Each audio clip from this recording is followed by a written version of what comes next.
Here we have an Alfa Romeo 4C. I never thought I'd get to drive one of these.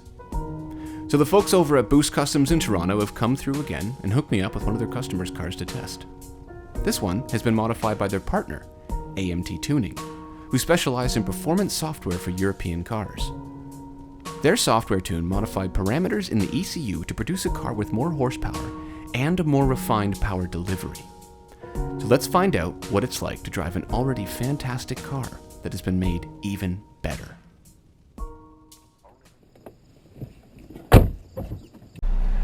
Okay, so the Alfa Romeo 4C, I'm really excited. So the owner of this car, Colin Casey, who actually runs a awesome looking karate studio in Guelph, by the way, if you're into that type of thing, was nice enough to let me borrow this and take it for a test drive. Rearward visibility is basically non-existent. Steering is heavy at low speeds. Okay, first impressions. Having the engine behind you is the coolest thing ever. All the sound is right there. I've got a little 1.7 liter turbocharged inline 4. 1.7 liters.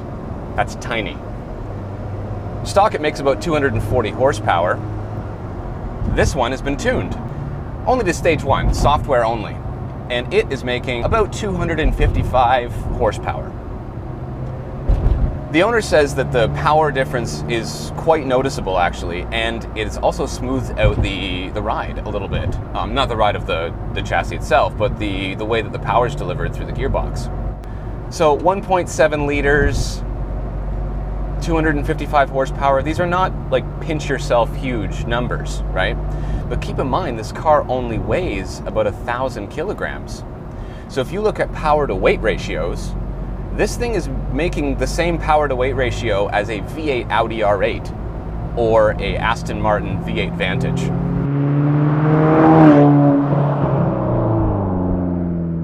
So this car has a little bit of a love story attached to it, like all Italian Alfas should, I guess. The owner was on his way to buy another Lotus, actually. He was on his way to the Lotus dealership and he saw this thing sitting outside of the Maserati Alfa Romeo dealership, just sitting there, and he thought, you know what, I may as well stop and give it a go. And he tried it and he fell in love with it right away.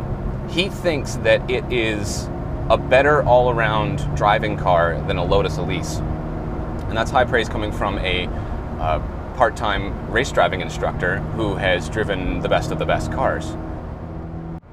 Obviously, from the outside, this car's curves make other cars self-conscious of their own body image.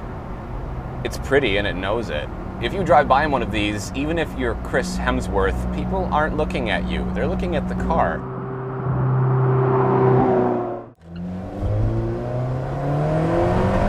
Oh my god, this car is fast. Oh, just what a thing. When boost comes on.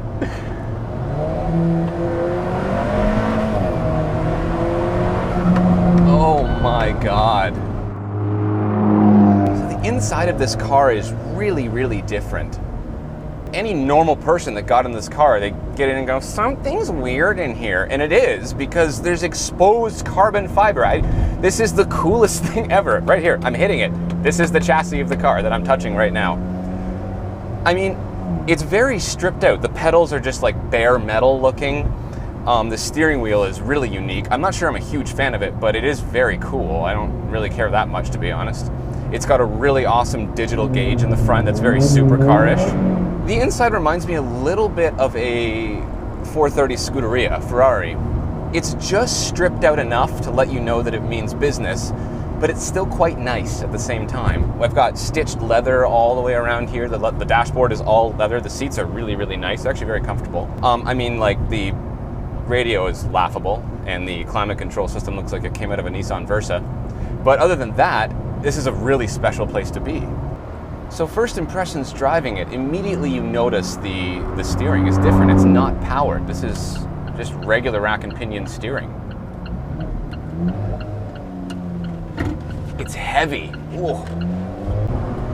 The steering feels, I've heard other people say this, the steering feels really light right off center. But as you get into the meat of the corner, it weights up so nicely.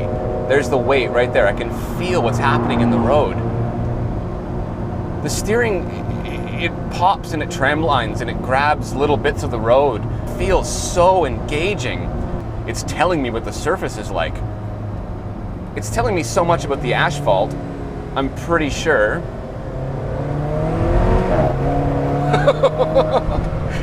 I'm pretty sure I could tell you what the guy that laid the pavement had for breakfast that day. I am absolutely in love with this car right away. I've been driving it for 10 minutes, and this has got to be one of the most special things that I've driven. Oh, that is just lovely. Just lovely. So I've put the car into dynamic mode. I've got the manual options selected, so I'm shifting with my paddles here. And the dynamic mode kicks up the gear changes a notch, so it barks on the upshift like that. That's a sound that when I heard audio of this car before, I wasn't actually a huge fan of, but when you're in the car, trust me, that bark on the upshift, that sounds awesome.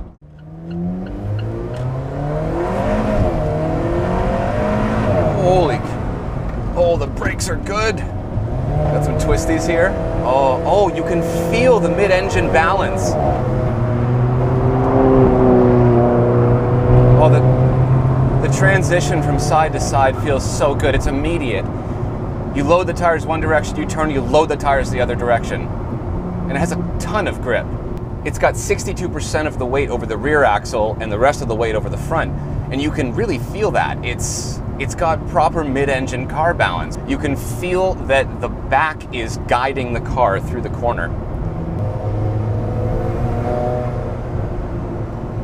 That little bit of extra power, I can feel, even in third gear on twisties like that, I can easily approach the limit of grip of the rear tires.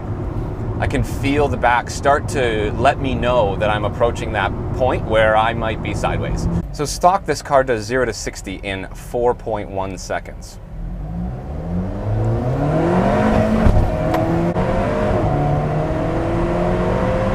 I don't know how fast that was, but it could feel sub 4 seconds with just that little bit of tune. It's fast is really all that matters. I don't have any instrumentation here. I don't really care, to be honest. All I know is that it pulls so much more than you think that it would for a 1.7 liter 4-cylinder engine. This thing's got so much character. How do I describe it? It's kind of like I'm riding on the back of a feisty Italian dragon. You give it inputs and it barks consent. It's telling you constantly about the terrain that you're going over, and if you push it too hard, it'll bite you. I'm just a normal guy like you. I don't get to drive a lot of these cars. I've driven enough of them, though, to know how special this car is. This is easily my favorite car I have ever driven in my life. Yeah. So some have said that the 4C has an unrefined power delivery. I can tell you that the AMT wizardry has obviously fixed that.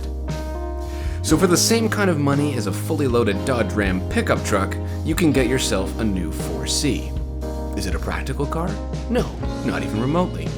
It is almost nowhere to store anything, and it has trouble getting over some speed bumps, but the thing is, it doesn't matter. None of that bothers me. I wouldn't care if this thing needed an organ as a down payment. I want one. I'd be happy to drive a beat-up Pontiac Aztek 99% of the time so that I could have this for the other 1%.